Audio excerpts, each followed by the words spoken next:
Assalamualaikum warahmatullahi wabarakatuh. Di sini saya akan sedikit menjelaskan tentang agama dalam perspektif sosiologi klasik, terutama menurut Karl Marx. Karl Marx lahir di Trier, Jermani pada tahun 1818. Karakteristik dari Marx adalah cara berpikirnya yang kritis dan kontroversial. Marx juga dijuluki dengan sebutan Bapak Komunisme Modern. Agama dalam perspektif Karl Marx akan berbicara tentang sejarah manusia. Marx diidentikan dengan cara berpikirnya yang materialisme, maka dari itu lahirlah materialisme historis atau sejarah manusia. Dikatakan materialisme historis karena segala sesuatu diidentikan dengan hal-hal yang bersifat materi. Marx mengatakan bahwa kelahiran manusia, baik beragama atau tidak beragama, tetapi sudut pandangnya adalah agama, maka manusia itu diawali saat manusia primitif, disebut sebagai manusia primitif. Masyarakat kedua menurut Karl Marx adalah masyarakat feodal, di mana pada fase ini ditandai dengan kepemilikan tanah dari suatu orang atau biasanya disebut tuan tanah. Pada fase ini sistem pertanian atau industri adalah mulai terkelola dengan baik. Pada fase ketiga ada masyarakat industrial, di mana fase ini masyarakat akan lebih kompleks karena hubungan dari semua pihak yang terkait dan berkepentingan atas proses produksi barang dan jasa dalam perusahaan, yang artinya ada kesinambungan antara masyarakat pekerja dengan masyarakat pemilik yang salah satunya saling memiliki kepentingan, di mana artinya pemilik modal memiliki kepentingan untuk melipat gandakan hasil produksi, dan di sisi lain masyarakat pekerja juga memiliki kepentingan, yaitu mendapatkan gaji dari hasil produksi mereka. Fase ketiga tersebut yang berawal dari fase pertanian primitif, masyarakat feodal, dan masyarakat industri yang nantinya disebut masyarakat kapitalisme, maka yang disebut sebagai mode of production, artinya sejarah manusia akan diletakkan dengan model-model produksi dalam perekonomian. Ketika sudah sampai di tahap masyarakat industrial dengan mode of production, maka akan terjadi konflik yang ada dalam masyarakat dan lahirlah teori kelas.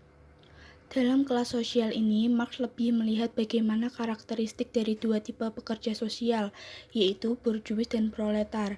Borjuis adalah orang yang memiliki modal, sedangkan proletar merupakan orang yang bekerja untuk kepentingan produksi atau buruh. Ketika berbicara tentang bagaimana sebenarnya sosiologi klasik menjadi fondasi awal untuk mensoroti realitas keagamaan, maka itulah yang disebut the mean of production. Jika sejarah manusia disebut sebagai model produksi atau model-model perekonomian, maka ketika berbicara tentang kelas sosial yang sifatnya adalah manusia dan dipekerjakan, maka sudah dibicarakan tentang mode of production. Selanjutnya adalah teori alienasi. Orang yang memproduksi inilah yang akan menjadi cikal bakal dari lahirnya teori alienasi. Alienasi sendiri adalah keterasingan dari berbagai kondisi sosial, dan menurut teori Marx, alienasi lebih ke arah keterasingan antara pekerja dan buruh dengan segala sesuatu di masa itu. Manusia yang seharusnya bebas dari perspektif Marx, tapi sudah terperangkap dalam ruang yang disebut alienasi. Alienasi tidak hanya di ruang mean of production dan mode of production, tapi juga alienasi terjadi di ruang-ruang keagamaan. Berikut ini merupakan beberapa alienasi menurut Karl Marx. Yang pertama adalah alienasi atas diri sendiri. Hilangnya kepemilikan atas diri sendiri adalah merupakan suatu proses alienasi. Contohnya, ketika kita sendiri dibenturkan antara masalah individu atau masalah pribadi dengan masalah pekerjaan, dan lebih memilih pekerjaan karena sudah terikat dengan pekerjaan tersebut, maka hal itu disebut dengan alienasi atas dirinya sendiri. Yang kedua adalah alienasi dari buruh lainnya. Alienasi ini artinya masyarakat yang berada di ruang produksi dituntut untuk bersaing dengan proletariat lainnya. Yang ketiga adalah alienasi dari produk yang dihasilkan. Alienasi ini berhubungan dengan value atau hasil yang telah dilakukan buruh pada masanya, di mana apa yang dihasilkan oleh masyarakat proletariat sangat jauh dari kata kesejahteraan. Dan yang terakhir adalah alienasi dari aktivitas kerjanya. Ketika sudah masuk dalam ruang produksi, maka kemerdekaan dari diri sendiri sebagai manusia yang merdeka hilang karena adanya kelas sosial yang melahirkan alienasi. Penyebab lahirnya teori alienasi ini sendiri adalah adanya nilai lebih.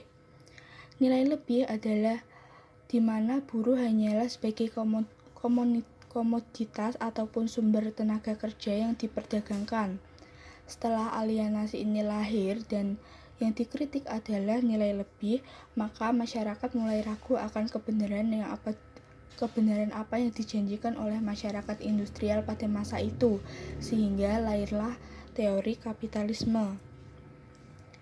Karena adanya teori kapitalisme ini, maka masyarakat dilihat sebagai masyarakat yang bisa diperdagangkan dan tidak memiliki hak dari apa yang mereka hasilkan, maka lahirlah teori revolusi. Setelah itu, kaum proletar mulai sadar bahwa mereka telah ditindas oleh kaum borjuis dengan sedemikian rupa oleh sistem kapitalisme. Dengan adanya alienasi, maka lahirlah kesadaran kelas. Di sini masyarakat mulai menyadari bahwa ia tidak lagi diposisikan sebagai manusia, melainkan hanya sebagai alat yang mampu memproduksi hasil yang melimpah, tetapi upah yang diberikan tidak sepadan. Maka Marx menginginkan masyarakat kapitalisme itu berubah menjadi masyarakat tanpa kelas. Dari sinilah gejolak tentang teori Marx melahirkan sebuah gaya religiusitas atau teologi pergerakan yang disebut sebagai teologi kritis. Marx melihat ketika berbicara tentang revolusi, banyak orang yang kapitalisme tentunya adalah sebuah keniscayaan dan bukan suatu yang perlu dihancurkan. Maka Marx melihat bahwa agama akan menjadi suatu candu atau penghalang dari pergerakan.